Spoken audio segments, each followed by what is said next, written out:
पण या ठिकाणी आमदार साहेब, मी तुम्हाला सिद्धार्थजी एवढं सांगू इच्छितो, माझ्या लाडक्या बहिणी तुमच्या सगळ्या नगरसेवकांना जिंकून देणार आहेत, पण जिंकल्यानंतर माझी अपेक्षा काय आहे तेही सांगून देतो. जिंकल्यानंतर माझ्या लाडक्या बहिणींना केवळ लाडकी बहीण ठेवू नका, माझ्या लाडक्या बहिणींना लखपती दीदी करा, लखपती दीदी. आता लखपती हे, आणि तुमच्या माहिती करता सांगतो, महाराष्ट्रामध्ये 50 लाख लाडक्या बहिणी लखपती झाल्यात, अजून 50 लाख होत आहेत. पुढच्या 4 ते 5 महिन्यामध्ये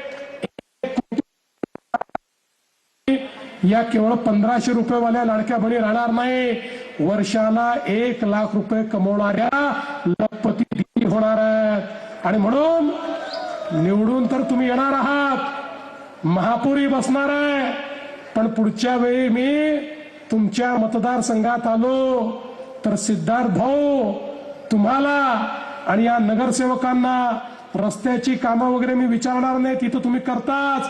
मी तुम्हाला विचारणार आहे, तुमच्या वॉर्डामध्ये तुम्ही किती लाडक्या बहिणींना लखपती दीदी केलं, आणि याच्या भरोशावरच पुढच्या काळात नगरसेवकांना जर पदं पाहिजे असतील तर माझ्या लाडक्या बहिणींना त्यांना लखपती दीदी बनवावं लागेल, तरच त्यांना महानगरपालिकेमध्ये पदं मिळतील. अशा प्रकारचा निर्णय मी घेतलाय.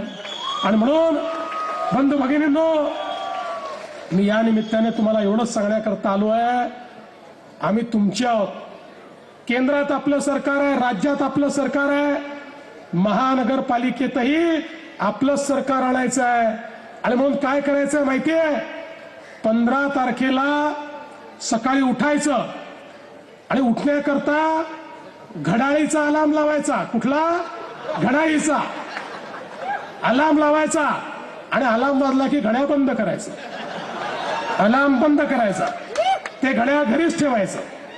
आणि मग आपण मतदान केंद्रावर जायचं, आणि मतदान केंद्रावर गेल्यानंतर जी मशीन आहे त्याच्यावर फक्त कमळ पाहायचं, उमेदवाराचा चेहरा आठवायचा नाही, तो काळा आहे की गोरा आहे, केस आहे की टकला आहे, काही लक्षात ठेवायचं नाही.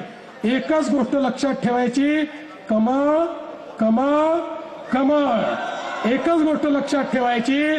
त्या ठिकाणी गेल्यानंतर कमळाचंच बटन दाबायचं, फार चिंता करायची नाही, जिथे कमळ दिसेल ते बटन दाबून बाहेर यायचं.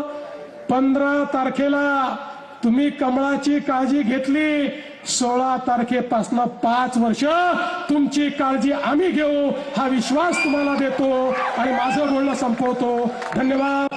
जय हिंद, जय महाराष्ट्र. विजयी सभेसाठी संबोधन. 15 तारखेला एकच लक्षात ठेवा, कमळाचं बटन दाबायचंय, सकाळी अलार्मवाल्याचं घड्याळ बंद करून घरीच ठेवायचंय, आणि 15 तारखेला एकच लक्षात ठेवायचंय, कमळ कमळ कमळ, असं फडणवीसांनी म्हटलेलं आहे. सोबतच खिशात नाही आणा आणि बाजीराव म्हणा असा टोला सुद्धा फडणवीसांनी लगावलाय. काही लोक मनात येत आहेत ती आश्वासनं देत आहेत, असंही पुण्यात बोलताना फडणवीसांनी म्हटलंय.